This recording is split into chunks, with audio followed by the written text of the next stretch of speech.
నమస్తే, నేను మీ కుప్ప పద్మిని. ఇన్నాళ్ళు మీ సపోర్ట్‌ని నాకు అందిస్తూ, మీ ప్రేమని నాకు అందిస్తున్న ప్రతి ఒక్కరికి కృతజ్ఞతలు. ఇప్పుడు చూడబోతున్న ఈ వీడియో కూడా ఖచ్చితంగా మీకు ఉపయోగపడుతుంది. లైక్, షేర్ అండ్ సబ్స్క్రైబ్ చేసి మీ ఇష్టాన్ని అలాగే మీ సపోర్ట్‌ని నాకు అందించండి. అలాగే ఈ వీడియో పట్ల మీ అభిప్రాయాన్ని కామెంట్ సెక్షన్‌లో కామెంట్ చేసి నాకు తెలియజేయండి. నమస్తే. Welcome to our channel. నేను పద్మిని. ప్రస్తుతం మనతో పాటు ప్రముఖ ఆధ్యాత్మికవేత్త, వాస్తు జ్యోతిష పండితులు కేఎస్ఆర్ గారు మనతో పాటు ఉన్నారు. మాట్లాడదాం. సార్ నమస్తే సార్. సార్, అష్టమి రోజు అమ్మవారిని కొలిచేటటువంటి విధానాల్లో అందున బహుళపక్షం అష్టమిలో కొలిచేటటువంటి పరిస్థితి ఒకవేళ ఉంటే కాళికాదేవిని ఖచ్చితంగా చెప్తూ ఉంటారు. కానీ ఒకంత భయపడుతూ ఉంటారు అమ్మవారి స్వరూపాన్ని చూసి. అంత మరి ఉగ్ర స్వరూపం అని డెఫినెట్ గా అభివర్ణించే ఒక బ్యాచ్ ఎలాగో ఉందిలేండి. ఆ బ్యాచ్ గురించి కాదు, కానీ అమ్మో కాళియా అని అంటారు. అసలు జోగులాంబని చూస్తే కూడా భయపడతారు, జోగులాంబ స్వరూపాన్ని చూసి. కానీ నిజంగా అమ్మ అని పిలిస్తే దుష్టుడికి కదా ఆ ఉగ్రం, మనకెందుకు? దుష్టమైనటువంటి ఆలోచన ఉంటే మనకు భయమే వస్తుంది అనేది ఒక భావన. ఎలా అండి కాళికాదేవిని అసలు ఎలాంటి కోరిక రీత్యా అమ్మవారిని ఆశ్రయించవచ్చు? తప్పకుండా. అంటే చాలా మంది మీరు చెప్పినట్టు కాళికాదేవిని పూజిస్తే మన జీవితమే ఖాళీ అయిపోతుంది అనుకుంటారేమో కానీ కాళికాదేవిని పూజిస్తే ఖచ్చితంగా మనకి నిత్యం హోలీనే. హోలీ. సో అది వాళ్ళకున్న అనవసర భయం. అంటే ఆవిడేదో ఉగ్రదేవతనో, అంటే ఇప్పుడు ఈవిడని కాదు, మా చిన్నప్పుడు కూడా మేము కేవలం ఎవరైతే ఇలా తాంత్రిక పూజలు చేస్తారో వాళ్ళలోనే ఆ కాళికాదేవి ఫోటోలు అనేవి కనిపిస్తూ ఉండటం. కాళికాదేవి అంటేనే మనకి తెలుసు ఆ పుర్రెలతో ఉండటం అనేది ఒక భయంకర ఆకృతిలో ఉంటుంది కాబట్టి వాటి జోలికి వెళ్ళలేకపోవటం అనేది కొంతవరకు జరిగింది. సరే, అలాగే అప్పుడున్న పరిస్థితుల్లో వాటిని అంత విస్తృతంగా జనబాహుల్యంలోకి ఇలాంటి వాటిని తేకపోవటం, మనకి వెనకాల ఉండే వాళ్ళు కూడా ఎంతో కొంతమంది భయపెట్టడం, దానివల్ల మనం పూర్తిగా వాళ్ళ యొక్క చరిత్ర యొక్క విశేషాలను మనం తెలుసుకోలేకపోవటం. సో కేవలం మన యొక్క భయం అయితేనేమి, లేదా మన యొక్క అజ్ఞానం వల్ల అయితేనేమి ఆవిడని మనం దూరం పెట్టామేమో, కానీ ఆవిడ మనకి ఎప్పుడు దగ్గరగానే ఉంటుంది. సో కాలాన్ని పాలించే వాళ్ళే కాలభైరవుడు, కాళికాదేవి. సో ఖచ్చితంగా కాళికాదేవిని పూజించాలి. అలా పూజించి తరించిన వాళ్ళలో మనకి మొట్టమొదటిగా కనబడేది రామకృష్ణ పరమహంస. ఇంట్లో పెట్టుకోవచ్చు మంది రామకృష్ణ పరమహంసే కాదు, మామూలుగా మన కాళిదాసి వీళ్ళందరికీ కనుక కూడా అజ్ఞాతంగా ఉన్నది ఈ కాళికా మాతే. శ్యామలమ్మ అని చెప్పినప్పటికీ కాళికానే అజ్ఞాతంగా ఉన్నది, గణగణించిగా ఉన్నది ఈ కాళికాదేవి. సో కాళికాదేవి అనేది కూడా నిజంగా చెప్పాలంటే కనుక సులభ ప్రసన్నురాలు. సో భయపడతాం అంతవరకే. పటం పెట్టుకోవచ్చు ఖచ్చితంగా పెట్టుకోవాలనుకుంటే ఖచ్చితంగా పెట్టుకోమనే చెప్తాను నేను. సో ఇక్కడ మనకి ఏంటంటే, ఒకటి మీరు కనుక కింద కనుక చూసినప్పుడు కొన్ని కాళికాదేవి పటాల కింద శివుడు ఉండటం, ఆయన మీద అడుగు వేసి ఉండటం అనేది. ఇక్కడ మనం శివుడు అనేది ఏంటంటే శివరూపం అనుకుంటే, మన ఇంట్లో మన యొక్క చీకటిని అణిచివేయటం అనేది కూడా ఈ కాళికాదేవిని పూజిస్తే వస్తుంది. ఇక్కడ ఆవిడ మెడలో ఉండే కపాలాలు ఏవైతే ఉంటాయో మనకి ఎప్పటికైనా సరే సరైన కపాల మోక్షం పట్టడానికి ఉపయోగపడుతుంది. సో అందుకని కాళికాదేవిని ఆరాధించండి. ఆరాధించడంలో అయితే తప్పులేదు. ముఖ్యంగా నేను అందరికీ ఒకటే చెప్పాను, మొన్న కూడా శ్వేతవరాహ కలిపి అన్నప్పుడు మనం వారాహిదేవిని పూజించాలి అని. అలాగే కాలాన్ని పరిపాలించే వాళ్ళు వీళ్ళిద్దరు కాబట్టి ఇప్పుడు మన యొక్క కలియుగంలో నిత్యారాధనలో వీళ్ళిద్దరిని చేర్చడం కూడా సముచితమని, అంటే కాలభైరవుని కాళికాదేవిని అని ప్రతి ఒక్కరికి కూడా నేను చెప్పడం అనేది జరుగుతుంది. మరి ఎలా అండి, ఎలా అర్చించుకోమంటారు?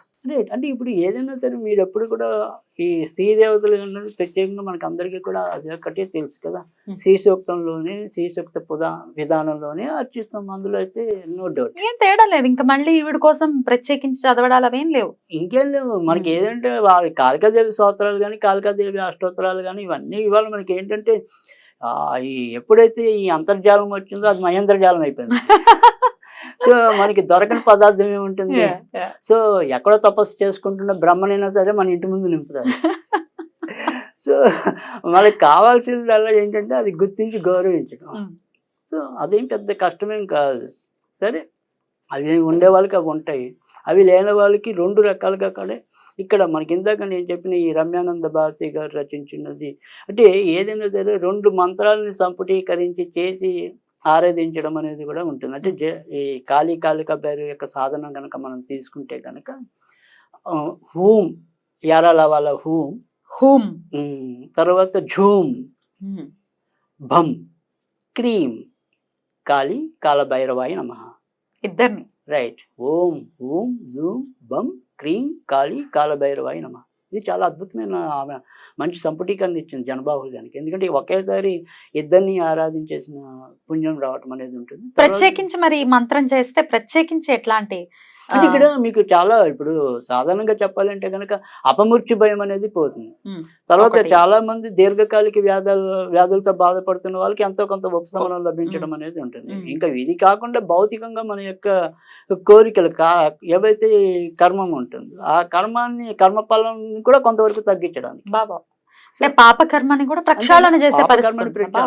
అందుకే ఆయన మరి ఒక సందర్భంలో మార్కేంద్రికి ఆ యమున్నే సాక్షాత్ సంహరించాడు కాబట్టి కాలాంతకుడు అన్నాడు. సో కాలాన్ని అంతం చేయడం కానీ కాలాన్ని తన చేతిలోకి తీసుకోవడం కానీ ఏదైనా సరే కాలభైరవుల చేతిలోనే ఉంటుంది. సో వాళ్ళని మనం కొలవలేకపోవటము లేదా భయపడటం అనేది మనలో ఉండే పిరికితనం తప్ప ఖచ్చితంగా వాళ్ళని పూజించమని నేను చెప్తాను. అలాగే ఇదే రకమైన ప్రశ్న నన్ను నా యొక్క శిష్యుల్లో కూడా ఒకళ్ళు అడిగారు, ఏమంటే మేము మరి కాళికాదేవి ఫోటో ఇంట్లో పెట్టుకొచ్చాను. పెట్టుకొని నిరభ్యంతరంగా పెట్టుకోండి, మీకు ఏదైనా భయం అయితే ఇంకా ఎప్పుడు మనం ఒకటే చెప్తాం, ఒకవేళ భయం బాబోయ్ అన్నారు అనుకోండి లలితాదేవి ఎప్పుడు ఉంటుంది, శాంత స్వరూపిణి. సో అది పెట్టుకుంటారు, అంతకంటే నష్టమే ఉంది. కానీ పెట్టుకోవాలంటే కనుక ఖచ్చితంగా పెట్టుకోవచ్చు, తప్పేం లేదు. ఇప్పటికీ మీరు కనుక కొంతమంది చూసినట్టయితే కనుక ఈ ఇంటి సింహద్వారం మీద కాళికాదేవి యొక్క తల రూపం పెడతారు. ఇప్పుడేంటి లేదో రకరకాల రాక్షసుల బొమ్మలు అలాంటివి ఏవో పెడుతున్నారు. కానీ ఇది వరకు అమ్మవారు ఉండేదా? ఇది వరకు మనకి ఇంటి యొక్క పైన మధ్య సింహద్వారానికి పైన కాళికాదేవి ఇక్కడ ముఖం దాకానే ఉంటుంది. అది మరి అప్పుడు ఎలాంటి దుష్ట శక్తులు రాకుండా ఇది చేస్తుందని చెప్పి ఇప్పటికీ మనకి ఈ దసరాలు వచ్చాయంటే కనుక ఆవిడ యొక్క చిత్రపటాన్ని ఊరేగించి మనకి ఏదైతే కలకత్తా కాళీ ఉంటుంది కదా అక్కడ వాళ్ళు చేస్తారు. తర్వాత బ్రహ్మాండంగా మీకు మచిలీపట్నంలో ఈ కాళీ శక్తి పటాలని ఉంటాయి. వాళ్ళు విశేషంగా వాళ్ళు వాటిని దానికి ప్రత్యేకంగా గుడి ఉంటుంది. ఆ గుడిలో వీళ్ళు ఆ దీక్ష స్వీకరిస్తారు. ఆ దీక్ష స్వీకరించి దసరా ఉండే 10 రోజులు కూడా ప్రతి ఇంటి గడప ప్రతి పెద్ద సెంటర్లో కూడా కాళికాదేవి ఉత్సవాలు బ్రహ్మాండంగా చేయడం అనేది ఉంటుంది. సో అది మరి వాళ్ళందరికీ వాళ్ళు కాళికాదేవి వల్ల మేము ఉద్ధరించబడుతున్నాం అనేది ఎన్నో ఏళ్ల కింద చేస్తున్నది. ఇవాళ మనం కూడా చేసుకుందామని నేను అంటాను. ఖచ్చితంగా. ఏమంటే కాలం కలిసి రావట్లేదని అంటే ఏమిటేమిటో చేసేస్తే ఎలాగా? అదే ఆ కాలానికి ఒక అధిపతి ఉన్నారు.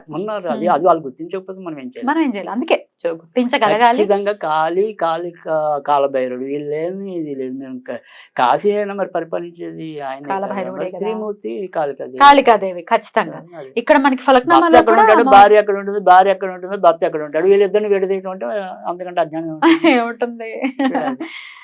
హైదరాబాద్ లో ఫలక్నామాలో ఉంది అమ్మవారి టెంపుల్ ప్రత్యేకించి. అది ఇక్కడ ఉజ్జయిని మహంకాళి అనేది ఫలక్నామాలో కూడా ఉంది. చాలా అసలు పవర్ఫుల్. అలా చాలా చోట్ల కాళికాదేవి టెంపుల్స్ అనేవి ఉన్నాయి. వాటిని మనం ఏంటంటే వీళ్ళు పాత రోజుల్లో శక్తి గుడులుగా చెప్పేవారు. ఇప్పుడు జోగులాంబని కూడా కాళీలాగానే చూడాలండి. ఇంచుమించుగా అంతే.